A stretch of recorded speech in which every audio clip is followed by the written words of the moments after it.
En este video abordo aspectos relacionados con los algoritmos empleados en el ajuste de la función de autocorrelación, así como aspectos experimentales. En el video anterior mencioné que la curva del coeficiente de correlación en el tiempo es ajustada numéricamente usando una ecuación del tipo decaimiento exponencial de la forma G2 de tau es igual a B más A multiplicado por E a la menos 2 gamma tau. B y A son constantes instrumentales. Gamma es la constante de decaimiento y tau es el tiempo de retardo o tiempo de muestreo. Para el caso de partículas esféricas monodispersas de diámetro de su h, bajo la condición de dispersión de luz simple, es decir, sin interacción entre las partículas, la ecuación de ajuste contiene solo un exponencial. En general, los sistemas estudiados no son monodispersos y la dispersión contiene partículas de diferentes tamaños, lo que resulta en diferentes constantes de decaimiento. Por tanto, la ecuación usada debería ser la sumatoria de varios términos exponenciales. Los métodos comúnmente empleados para estimar la distribución de tamaño de partículas son el método de expansión de cumulantes, el método Contine y el ajuste por multiexponenciales. Estos dos últimos métodos pertenecen a la categoría de análisis de distribución. En el método de expansión de cumulantes, hasta un 10% de la función de autocorrelación es ajustada con un exponencial de decaimiento simple, donde el primero y segundo término cumulante proporcionan el tamaño promedio de partícula y el índice de polidispersidad. Este método es menos vulnerable al ruido, pero no es recomendado para muestras heterogéneas y polidispersas. El método Contine es el método preferido para muestras heterogéneas y polidispersas. En este caso, la función de autocorrelación es ajustada contra periodos de tiempo más largos y proporciona análisis de distribución de tamaño con tamaño promedio y amplitud para cada pico. Se basa en una transformada inversa de Laplace y emplea la optimización matemática de mínimos cuadrados no negativos. Para una muestra completamente monodispersa, el ajuste por el método de cumulantes y el ajuste con el método Contine debería proporcionar los mismos resultados. Sin embargo, raramente se encuentran muestras completamente monodispersas, por lo que en general los resultados difieren. El método de cumulantes halla la distribución de valores de la constante de decaimiento asumiendo solo que la distribución de valores de esta constante es del tipo exponencial, con un pico alrededor de gamma medio. Este método parte de una expresión de este tipo. E a la menos gamma tau es igual a E a la menos gamma medio por tau multiplicado por el término E a la menos gamma medio multiplicado por tau. Con la ayuda de esta serie, se expande el término E a la menos gamma medio multiplicado por tau y se obtiene una expresión de este tipo. Luego, el algoritmo realiza las operaciones necesarias y se obtiene la siguiente expresión. De esta expresión, los coeficientes de tau son los llamados cumulantes de la distribución. Solo el cumulante gamma medio y K2 son útiles. Gamma medio corresponde a la media y K2 corresponde a la varianza. Se define el índice de polidispersidad como Q es igual al cociente entre el cumulante K2 dividido entre el cumulante gamma medio elevado al cuadrado. El índice de polidispersidad estima la amplitud de la distribución y se abrevia como PDI. El PDI en DLS típicamente predice la intensidad de luz dispersada por varias fracciones de partículas que difieren en tamaño. Se ha establecido que Si el PDI es menor a 0,05, se trata de un sistema muy monodisperso. Si el valor es menor a 0,08, es un sistema prácticamente monodisperso. Si se encuentra entre 0,08 a 0,7, en este rango es mejor operar con algoritmos de análisis de distribución. Y si el PDI es mayor a 0,7, el sistema es muy polidisperso. La mayoría de los software tienen la opción de expresar la distribución de tamaño basado en intensidad, volumen y número. Expresando los datos en esos tres parámetros, a menudo se tienen tres valores de diámetro hidrodinámico y distribuciones de tamaño diferentes.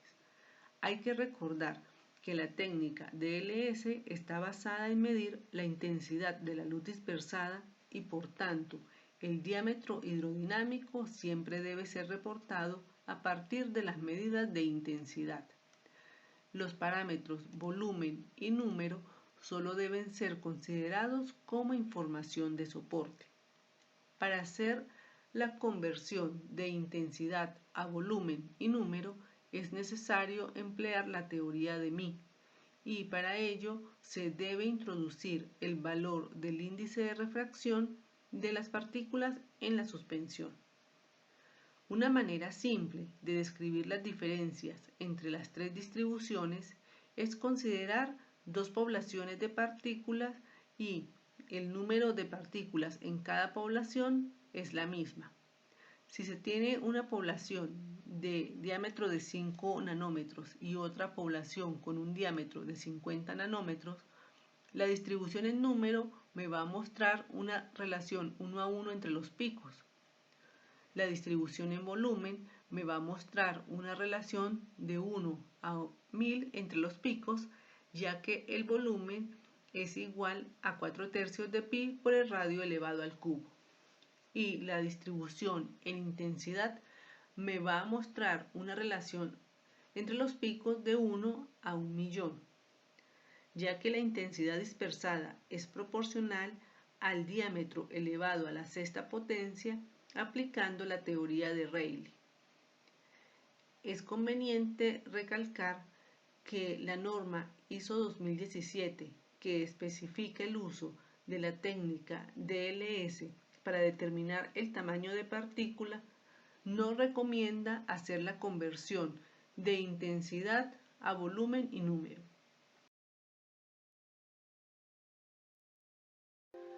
Básicamente, la mayoría de los equipos DLS presentan un espacio como este en el que se encuentra una cavidad donde se debe introducir la cubeta que contiene la muestra. La cubeta en la que se debe colocar la muestra presenta líneas de referencia marcando la cantidad mínima o la cantidad máxima que se debe colocar para realizar el análisis. Luego que se ha colocado la cubeta con la muestra en el lugar indicado, se procede a realizar las medidas.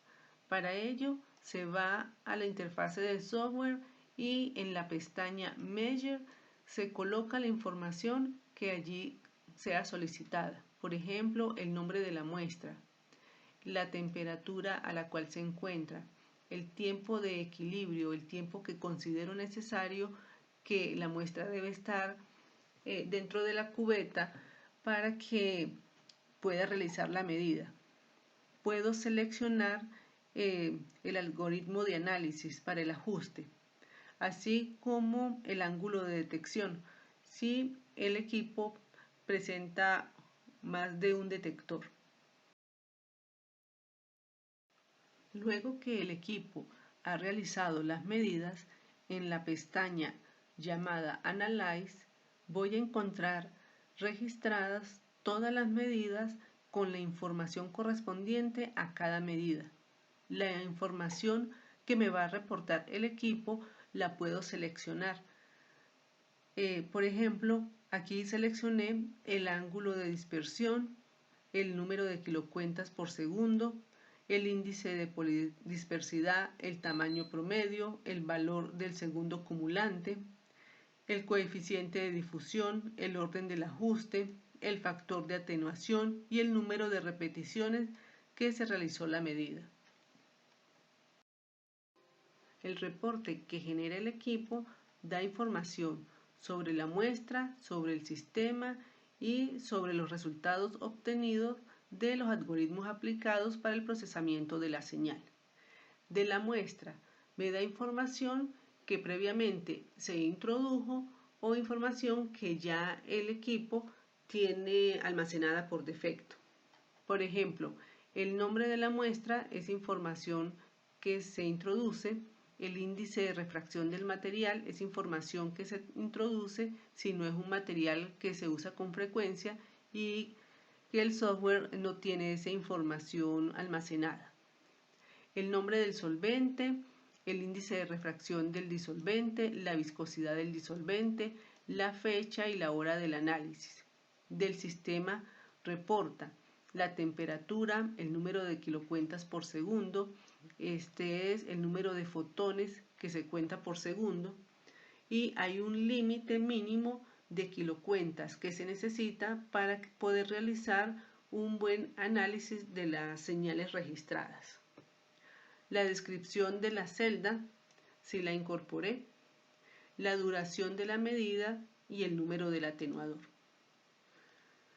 Respecto a los resultados obtenidos del análisis de la señal, va a reportar el tamaño promedio y el índice de polidispersidad obtenido a través del análisis de cumulantes.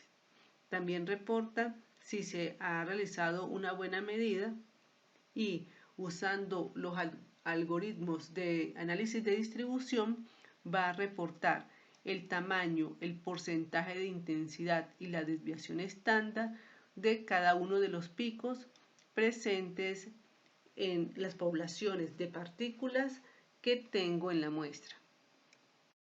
El equipo también reporta para el análisis diferentes gráficos.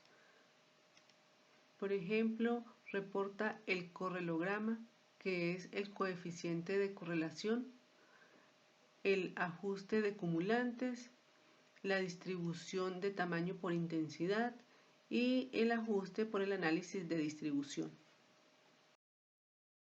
Hay que recordar que también tenemos limitaciones de la técnica para el análisis de las señales obtenidas cuando tenemos problemas de sedimentación o cuando tenemos problemas de muestras muy concentradas. En el reporte mencioné que se registra el número del atenuador empleado. Los atenuadores son dispositivos que se emplean para disminuir la intensidad de las incidentes. Cada fabricante reporta el porcentaje de radiación atenuado de acuerdo al número del atenuador utilizado y reporta una tabla como la que se muestra en la diapositiva. Por ejemplo, el atenuador número 11 permite el 100% de la transmisión de la luz incidente. Si se desea comparar la cantidad de fotones detectados por una serie de muestras que utilizaron diferente atenuador, se debe emplear la velocidad de conteo teórica para realizar dicha comparación.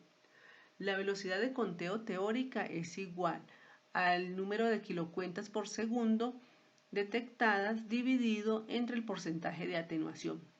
Por ejemplo, si el número de kilocuentas por segundo detectadas fue de 200 y el porcentaje de la radiación atenuada fue de 0,3, la velocidad de conteo teórica es 200 entre 0,003, es decir, que la velocidad de conteo teórica es de 33,33 kilocuentas por segundo. No puedo comparar el número de kilocuentas si se utilizó diferente atenuador. Para ello, necesito calcular la velocidad de conteo teórica. El objetivo de esta práctica es determinar el tamaño promedio de partícula de dos marcas de leche comerciales. El único cálculo propiamente dicho que tendrá que realizar es determinar la velocidad de conteo teórica para cada serie de muestras analizadas. Usted tendrá que analizar todos los resultados que le sean dados para las muestras medidas en el equipo y para cada serie de muestras va a tabular y comparar el índice de polidispersidad, el tamaño promedio, el número de picos obtenidos en la distribución de tamaño por intensidad, el tamaño y la amplitud de la distribución de los picos. También tiene que extraer la información cualitativa de las curvas del coeficiente de correlación versus el tiempo de retardo. Y finalmente va a comparar los resultados obtenidos para los dos tipos de muestras y va a analizar el efecto del estabilizante sobre el tamaño de partícula.